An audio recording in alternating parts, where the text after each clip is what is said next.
खमागनी हुकुम आप सभी का स्वागत है मेरे चैनल पर। और आज हम आए हैं देशनोक। तो देशनोक का सफ़र कैसा रहा आज हम उस पर जिक्र करने वाले हैं। देशनोक करणी माता के मंदिर के लिए सुविख्यात है। करणी माता ने अपना पूरा जीवन लोक सेवा के लिए न्यौछावर कर दिया। जोधपुर के फलोदी में सुवाब जगह पर करणी माँ का जन्म हुआ। अगर इतिहास को अच्छे से देखा जाए तो 1387 ईस्वी में करणी माँ का जन्म हुआ और इनको रिद्दूबाई के नाम से जाना जाता था।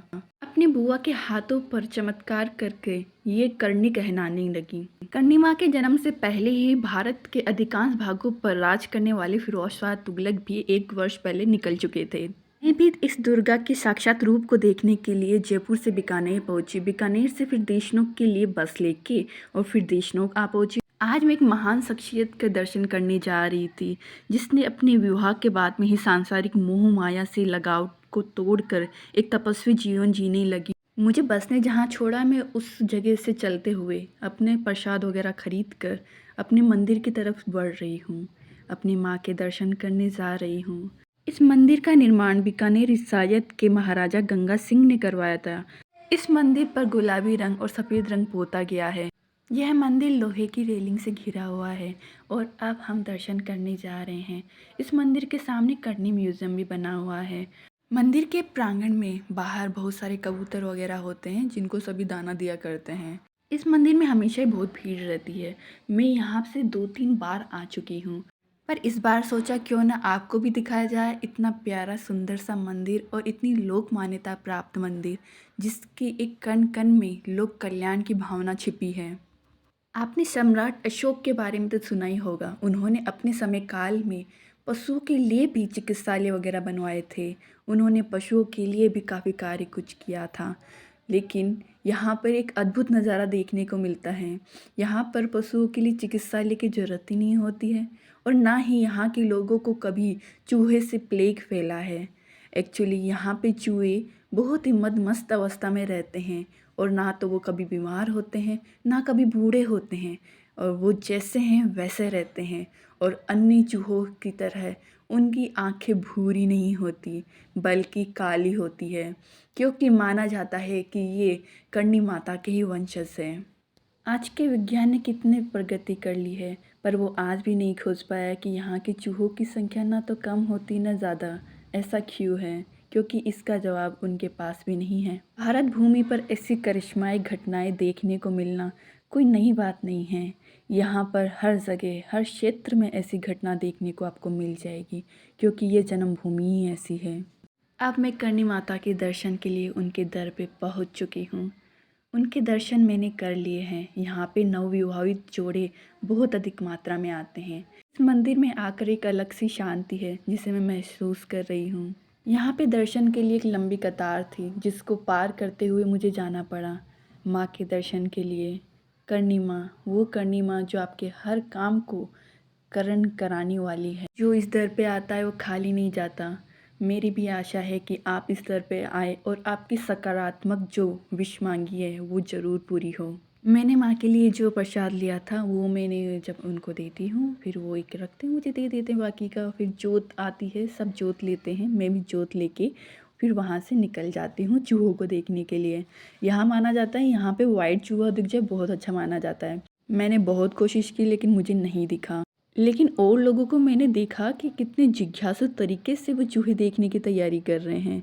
सभी लोग कि देखो देखो वहाँ पे चूहा है, वहाँ पर सभी लोग मिलजुल कर चूहे को ढूंढने की कोशिश में लगी थी कि सफ़ेद चूहा दिख जाए। यहाँ पे अन्य चूहे जो यहाँ पे दूध पी रहे थे और यहाँ के प्रांगण में सभी बैठ कर आराम से बैठ के बातें कर रहे थे। ये यहाँ का प्रांगण है जो कुछ इस तरह दिखाई देता है, ऊपर जाली से ढका हुआ है, क्योंकि यहाँ पे कबूतरों की संख्या बहुत अधिक है, तो ये इसी वजह से किया होगा शायद। मैं कुछ देर यहाँ टहलती हूँ, बैठती हूँ और यहाँ के गाने सुनने लगती हूँ। लेकिन यहाँ के चूहे मुझे बड़े अच्छे लगे। कितने आराम से खुजा रहे थे खुद को। एक चूहा तो आराम से बैठ के सो रहा था, साथ ही एक चूहा पानी के नल में नहा भी रहा था। लेकिन फिर मैं सोचती हूँ बैठ के थोड़े गाने सुनती हूँ। वहाँ पर बैठ के मैं गाने सुनने लगी। वहाँ पे सभी लोग भजन गा रहे थे, तो मुझे वैसे भजन समझ में नहीं आ रहा था वो क्या गा रहे हैं। वैसे तो मैं राजस्थान से ही हूँ, लेकिन हर क्षेत्र में की भाषा चेंज होती जाती है।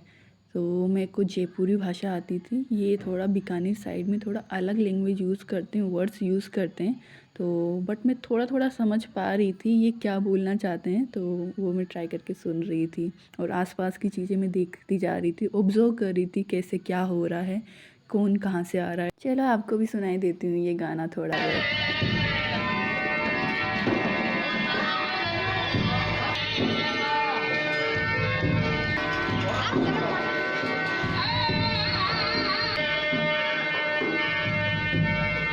अब मेरा यहाँ से निकलने का समय आ गया है, तो मैं अपनी दोस्त के साथ में यहाँ से निकल जाती हूँ। लेकिन निकलते समय वही आंगन में मुझे कबूतर दिखते हैं, मैं उन्हें देखने लगती हूँ, काफ़ी अच्छे लग रहे थे उड़ते हुए। लेकिन यहाँ पर निकलते समय मैंने नोटिस किया कि यहाँ का दरवाज़ा बड़ा इंटरेस्टिंग है, यहाँ सिल्वर्स का बना हुआ, ये बहुत प्यारा सा लग रहा था। तो मुझे लगा मुझे भी आपके साथ ये शेयर करना चाहिए, और फिर मैं इसको देखते हुए बाहर आ गई। ये नेक्स्ट मंदिर है नेडी जी का। इस पे जाने से पहले मैं आपको एक म्यूज़ियम दिखाना चाहती हूँ। तो ये एक म्यूज़ियम था, ये 10-20 के समथिंग इसका टिकट था, मुझे एग्जैक्टली याद नहीं है। ये म्यूज़ियम करनी माँ की कहानियों से जुड़ा हुआ था। करनी माँ ने क्या क्या किया, अपनी लोक कल्याण के लिए उन्होंने क्या क्या किया, वो सारी कहानियाँ यहाँ देखने को मिल जाएगी। आप यहाँ जा सकते हैं, उनके बारे में काफ़ी कुछ जान सकते हो, और जो मैं पिक्चर से आपको स्क्रीन पर शो करी उसको पढ़कर भी आप उन चीज़ों को जान सकते हैं। मेरी इन्फॉर्मेशन जो मैं आपको दे रही हूँ वो भी मे बी काम आए आपके, आई होप। आपने कभी एक चीज़ सोची है, कर्णी माँ एक महिला थी, वो भी मध्यकाल में एक महिला बाहर से नहीं निकला करती थी, उन्होंने इतना कुछ किया लोगों के लिए, वो सच में सैल्यूट करने के लिए है, क्योंकि इतना आसान काम तो नहीं रहा होगा ये। आज मैं 21वीं सदी में आकर भी इतना कुछ सोचती हूँ तो कैसे कर पाए होंगे, तो ये मेरे मन में सवाल बन जाता है। लेकिन वो तो दुर्गा का रूप थी, तो वास्तव में वो उस समय में भी कर सकती थी, आज भी कर सकती हैं, तो उनको मेरा सच सच प्रणाम है। आप सभी इस मंदिर को आए, इस म्यूज़ियम में आए, उनके दर्शन करें, ताकि आप भी उनका सानिध्य प्राप्त कर सके और उनका आशीर्वाद प्राप्त कर सके। आपके मन में जो भी आशाएं हैं, निराशा है, वो आपको निराशा आपकी दूर करें, आपकी आशाओं को पूर्ण करें। ऐसी करण करने वाली ये माँ है। थोड़ा शॉपिंग करने के बाद में हम अब नेडी जी के मंदिर जा रहे हैं। देशनोक में नेडी जी का मंदिर एक दर्शनीय स्थल है, जहाँ पर नेडी के प्रतीक स्वरूप वहाँ खेजड़ी का वृक्ष है तथा और दही के छींटे आज भी देखे जा सकते हैं। कर्णी जी की पूजा मंजूषा देशनोक के तेमड़ा राय के मंदिर में भी मौजूद है। जोधपुर व बीकानेर की संस्थापिका के रूप में तथा राठौड़ों की कुल देवी के रूप में कर्णी जी की विशिष्ट मान्यता है। सिर पे मुकुट, कानों में कुंडल, बाएं हाथ में त्रिशूल जिसके नीचे महिष भी बिठा हुआ है, दूसरे हाथ में नरमुंड लटक रहा है, गले में आड़ और वृक्ष स्थल पर मोतियों की दोहरी माला, हाथों में चूड़ियाँ। हे माता, तुझे शत शत प्रणाम। सारंग बिश्नोई से झारी वाला पानी डालने पर तू ज्योति बन के ब्रह्मलोक सिधार गई। माँ आप तो 150 वर्षों की थी, लेकिन पीछे धनोरी तलाई 12 महीने के लिए भरी भरी पानी की छोड़ गई। अपना पूरा जीवन आजीवन लोक कल्याण कार्य में तूने लगा दिया। विशाल लोक जीवन की भावना से जुड़कर तूने अपना पूरा जीवन लगा दिया।